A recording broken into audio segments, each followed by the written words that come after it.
la renta de las personas físicas, ya está bien de hablar de progresividad, ya está bien de hablar de equidad y de justicia. No es progresivo, ni es equitativo, ni es justo, es radicalmente injusto. Mira, es un impuesto en el cual las rentas del capital pagan el 18%, ahora lo hemos subido al 20%, y las rentas del trabajo hasta el 43%. Y la razón es que al capital no lo podemos gravar mucho porque los capitales se van.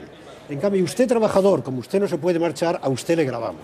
Bueno, la calidad moral de ese argumento, ¿no?, y la equidad que hay en ese argumento y por lo tanto en ese impuesto, pues ya se ve que es muy dudosa. No podremos nunca gravar las rentas de capital igual que las del trabajo porque se irán los capitales.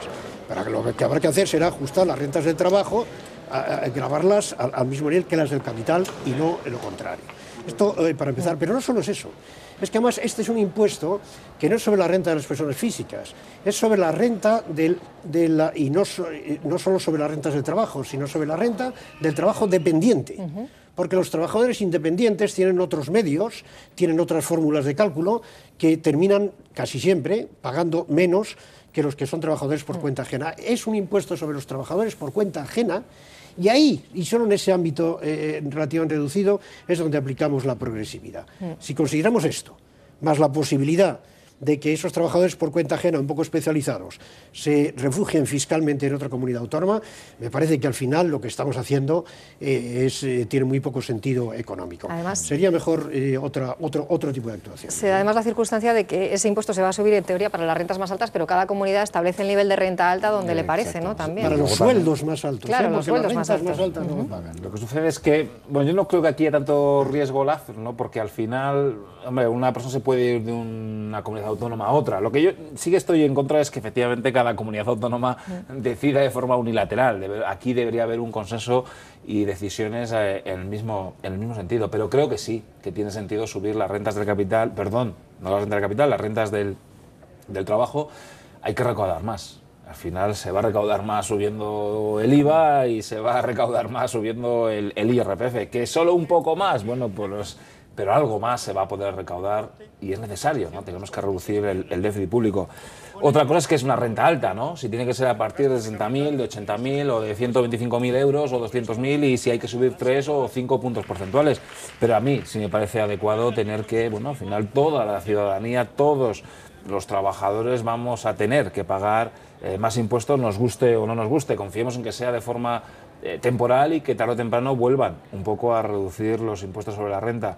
Estoy de acuerdo que los impuestos sobre el capital puede haber un efecto negativo y que los capitales se vayan, ¿no? Espero que no se cometa un error del que se está hablando y sé que también esto es polémico, endurecer el impuesto sobre sociedades de las ICAPs o endurecer la tributación de los fondos de inversión. Considero que eso, lógicamente, no tiene ningún sentido porque ahí sí que puede haber un clarísimo efecto Lázaro, ¿no? Si subimos la tributación de las ICAPs, mañana mismo esos 25.000 millones de euros que hay bajo gestión en las ICAPs, pues se nos van a ir a Luxemburgo, ¿no? Y los puestos de trabajo que hay en España gestionando ICAPs se nos van a ir, ¿no? Por lo tanto, aceptando que hay algunos impuestos que no deben ser tocados y fundamentalmente pienso que es lo que tiene que ver con el capital.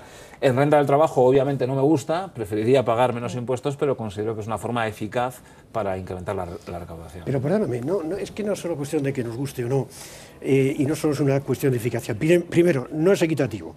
Las ICAP se pueden ir a Luxemburgo, y los ciudadanos no, y los trabajadores no. Por tanto, tan gravemos a los trabajadores. Yo rechazo de entrada ese argumento moral, es que no me parece un argumento ético. Pero segundo, fíjate que yo insisto que lo importante es subir la recaudación tributaria. Y esto no necesariamente significa subir los tipos impositivos. Lo más importante es volver a crecer. Porque con estos mismos tipos impositivos, la recaudación tributaria antes era mucho mayor. De manera que es mucho más importante y debemos centrarnos mucho más en reformas estructurales, también en Andalucía y también en otras comunidades autónomas, que en subir tipos impositivos que, insisto, tienen una falta de equidad y a mi juicio pueden tener además una falta de eficacia. Yo lo veo así, ¿no? Lo que sucede es que necesitamos recaudar rápidamente. Claro. Y es una forma verdad de que intentar recaudar. Estamos en un momento de problema de déficit público que compartimos además con otros países. Me gustaría preguntaros por ello porque acabamos de asistir a un anuncio de Alemania Realmente espectacular ese plan de ajuste que acaba de anunciar, con el que pretende ahorrar 80.000 millones de euros hasta 2014, un drástico plan. Es el mayor plan de ajuste desde la posguerra en ese país. Os pregunto por ello, ¿sorprende en un país como Alemania, que no tiene necesariamente el déficit más elevado de toda la Unión Europea? ¿Creéis que es adecuado? Preocupa un poco también el impacto que puede tener en su crecimiento y en el conjunto de la Unión, ¿no? Sí, claro. Bueno, primero yo creo que hay que tener en cuenta que es un ajuste mucho menos intenso de lo que se dice. Estamos hablando de 80.000 millones de euros. Bueno, 80.000 millones de euros es lo mismo que tiene que ajustar España. Son 8 puntos el PIB español, pero es que el PIB alemán es 3 veces el español, un poquito menos de 3 veces el español. De manera que podríamos decir, en términos de PIB o en términos relativos, es un ajuste que es la tercera parte del español. Es decir, no es en sí mismo, me parece tan importante. Más aún, se extiende hasta el año 2015. El español va solo hasta el año 2013, de manera que, siendo la tercera parte, además, se dan 2 años más que nosotros. Ahora, tu pregunta yo creo que es una pregunta importante, y esto era conveniente y era necesario. Bueno, yo creo que imprescindible no era. El déficit presupuestario alemán es un 3,3% del PIB, en nuestros 11,2%. Está subiendo este año, terminará siendo un 4 y pico el alemán, pero sigue siendo muy bajo, y luego Alemania tiene abiertos los mercados financieros internacionales para comprar su deuda, o sea que no tiene ninguna prisa. Es más, algunos argumentan que lo que debía haber hecho era justamente lo contrario, estimular la demanda interna. Bueno, eso es discutible. Yo creo que aquí lo que ha querido hacer Angela Merkel es enviar un mensaje a los países periféricos de la Unión, diciendo, os tenéis que ajustar. Y fijaros nosotros, que estamos en el corazón de la Unión Europea, en el sentido económico, nos ajustamos también. Fijaros vosotros lo que tendréis que hacer. Yo creo que ha sido más un mensaje político que una necesidad económica, o por lo menos así lo veo yo desde fuera, ¿no? Sí, ahí compartimos, ¿no? Un país, Alemania, cuyo bono a 2 años está al 0,50. Es decir, Alemania se puede financiar con tipos de interés reales negativos, no tiene ninguna presión. Es más, tiene los mercados financieros absolutamente abiertos, con lo cual seguramente su intención vaya más por este camino, ¿no? Oye, España, Grecia, Italia, fijaos que yo, que no tengo ninguna necesidad, fijaos lo drástico que soy, pero eso tiene un riesgo, es el riesgo que se estén pasando y que estos síntomas de recuperación económica, que yo creo que ahí coincidimos que existen, al menos en los principales países, pues se vengan un poco abajo, ¿no? Y no hay que irse muy lejos, hay que ver Japón hace aproximadamente 10 años, cuando se equivocó, en cierto modo, por una restricción fiscal que al final, bueno, pues abortó cualquier síntoma de recuperación económica, ¿no? Entonces, ese tipo de ejercicios es obvio que son peligrosos, ¿no? Y también nos piden hacer más deberes adicionales aquí a España, lo hemos visto por parte del ECOFIN, por parte del Eurogrupo esta semana, nos piden medidas adicionales a partir de 2011. ¿Hay margen para adoptar medidas adicionales, aparte de lo que ya se ha hecho, para recortar el déficit? Sí, yo creo que sí. Bueno, primero, nosotros habíamos presentado una actualización del plan de saneamiento, del plan de estabilidad de la economía española que llegaba hasta el 2013.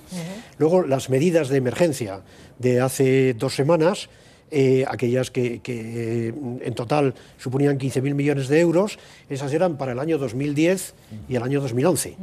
Lo que el ECOFIN nos ha dicho es, de acuerdo, son ustedes muy valientes y son buenas medidas, pero ¿qué pasa de los 2011 al 2013? Claro. Ahí tienen ustedes que hacer cosas, desde el punto de vista presupuestario. Y luego, además, yo creo que nos están diciendo es, presénteme usted no solo un plan de reducción de gasto público, donde sí creo que habría todavía posibilidades, y no solo un plan de incremento de recaudación tributaria, si es que usted puede hacerlo, sino además una serie de reformas estructurales, porque lo que decía antes, porque en última instancia lo que la economía española necesita es retomar la senda del crecimiento. Eso es lo que yo creo que nos han dicho, y claro que vamos a tener que hacerlo, ¿no? Sí. Y luego hay 2 grandes reformas estructurales. Una sobre la que se está empezando a hablar, pero será en las próximas semanas, es pensiones, que se va a hacer con las pensiones en España, y confío que ahí sí haya más consenso entre las partes, y si no, pues tendrá que ser el Gobierno. Y 2, hay otra reforma estructural que esta semana hemos tenido nuevas noticias, y sí, yo creo que está bastante avanzada, ¿no? Que es lo que tiene que ver con el sistema financiero español. Ahí yo creo que ya sí que hemos hecho los deberes. Es verdad que tal vez solo en un mes hemos hecho lo que se tenía que haber hecho posiblemente en 1 año o 2 años, pero por ahí han ido bien las cosas, ¿no? Por lo tanto, yo diría más recorte del gasto público, reforma de pensiones, e intentar sumarnos a esa recuperación económica que entendemos que es un hecho a nivel mundial y que tenemos que hacer todo lo posible para engancharnos a ella, ¿no? Bueno, os traslado para terminar la pregunta de nuestro telespectador de esta semana. Tiene un poco que ver con toda esta situación que estamos describiendo. Es Juan Pablo Vázquez y nos pregunta lo siguiente: ¿qué probabilidad existe de que España pueda entrar en default, en suspensión de pagos? Pone incluso fecha, julio de 2010. David, te la planteo. Julio de 2010. Hombre, es verdad que España tiene un importante vencimiento de deuda pública a muy corto plazo, pero de ahí a impagar o probabilidad de impagar la deuda pública, nosotros consideramos que es absolutamente nula. Probabilidad.